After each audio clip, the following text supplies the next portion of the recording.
third, Chris Paul. Some people are just built for fourth quarters there. Who would you rather have in tonight's Game 7, CP3 or Harden? You know, I'm always the one that's always taking the jump ball, so I love this. I would want Harden just because I would not be able to land back in Bush Intercontinental Airport if I said otherwise. I'm not doubting CP3.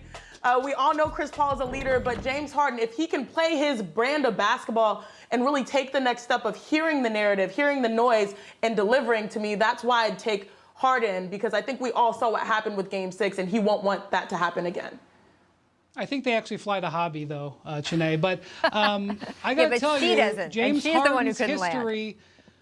That's true. That's true. James Harden history in Game 7's not good, not good. And so the pressure is on him. Now, I will say this. I think it's more likely for James Harden to put up 40 points in the first 3 quarters, build a lead, and not have to worry about crunch time. So I'm going to say James Harden. But if it gets to crunch time, Chris Paul is going to have the mental edge in this big game for James Harden tonight. I love how even in those little like little pictures they've got in those little boxes there, Chris is doing that little snarl.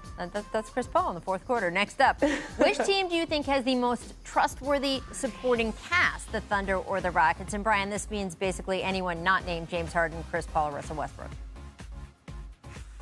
Well, I mean, yes. I mean, Houston, in theory, Houston should have the better supporting cast. If you look at how Robert Covington and PJ Tucker and Eric Gordon fit and are paid, they should have the better supporting cast. So I'll go with them, but I don't know if I would bet with them. You see, the thing is, Rachel, I thought supporting cast was just taking the top 2 players like Chris Paul and James Harden. Russell Westbrook has to accept the role of supporting cast because clearly in Game 6, it didn't work out when he had the ball in his favor down the stretch. So now you have to, if there is a crunch time moment, I would want James Harden. He's going to be a part of that supporting cast. As Brian said, it's not just, Russell Westbrook, though. It's Jeff Green, it's Eric Gordon, guys that have a higher ceiling if they play well. If Eric Gordon plays well and can knock down baskets, at least in this game, I know it's been a struggle for him consistently. These guys are top-tier players for their team and for what they need them to do. Jeff Green, we've been talking about him early in the series. Like, as much as the supporting cast for OKC has made a name for themselves, the ceiling when it comes to the Rockets making shots is just different. It blows the top off.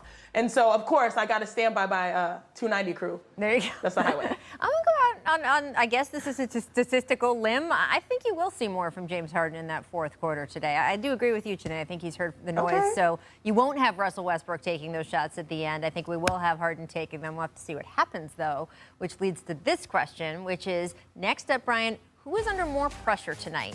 Rockets general manager Daryl Morey or Rockets coach Mike D'Antoni? Both of their seats have gotten a little warm.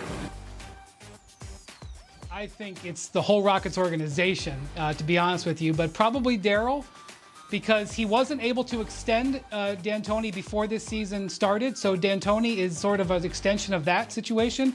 Plus, this is the gamble that he took putting this team together. He's made a lot of moves with this roster, and this needs to work.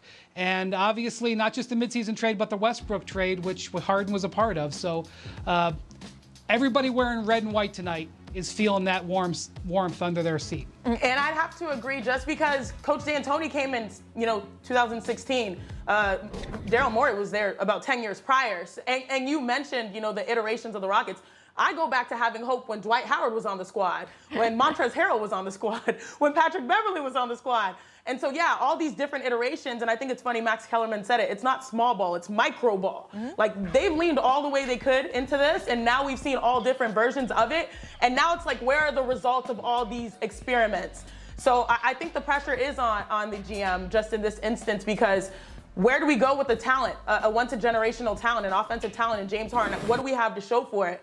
We've seen a lot of different switches, but what has worked? What tangible evidence do we have, like a championship or something? I mean, look, let's be honest. The pressure has been on Daryl Morey since the whole China situation and what went on with the owner and what he tweeted afterward and all of this back and forth. I don't know if Daryl Morey should be held accountable for the Westbrook CP trade, since all the reporting has been that request came from James Harden and had organizational support, not only at the roster level from Harden, but at the ownership level as well. And so Daryl just went out and did it. But we also know that's not how big boy basketball works, that sometimes even if it wasn't your idea, you are held responsible for the result, which all comes down to tonight. So finally, Who you got? Who wins Game 7, Chanae? Oklahoma City or Houston? Let's go. This is our moment of hope, Houston. All right, Game 7 pressure's on. I don't know if we win the full championship, but at least can we say we have hope in this series? I'm picking Houston because 2 of the last 4 MVPs are on the same team. We've got Russell Westbrook and James Harden. We should be able to win a Game 7 in the first round. I don't make predictions, but I predict that Scott Foster is the big winner tonight because somebody is going to not having to blame him anymore because the Rockets have lost their last 7 playoff games with Scott Foster officiating it. They have essentially blamed their Game 7 loss to the Warriors a few years ago on him, even though they missed 27 straight threes. They prepared a whole report blaming him. A dossier. And guess what? A dossier, that's right. I so apologize, Rachel. Chris Paul has lost 9 consecutive games in the playoffs with Scott Foster, dating back to his Clipper days. So not everybody can blame Scott Foster. Scott Foster will get a victory for somebody tonight.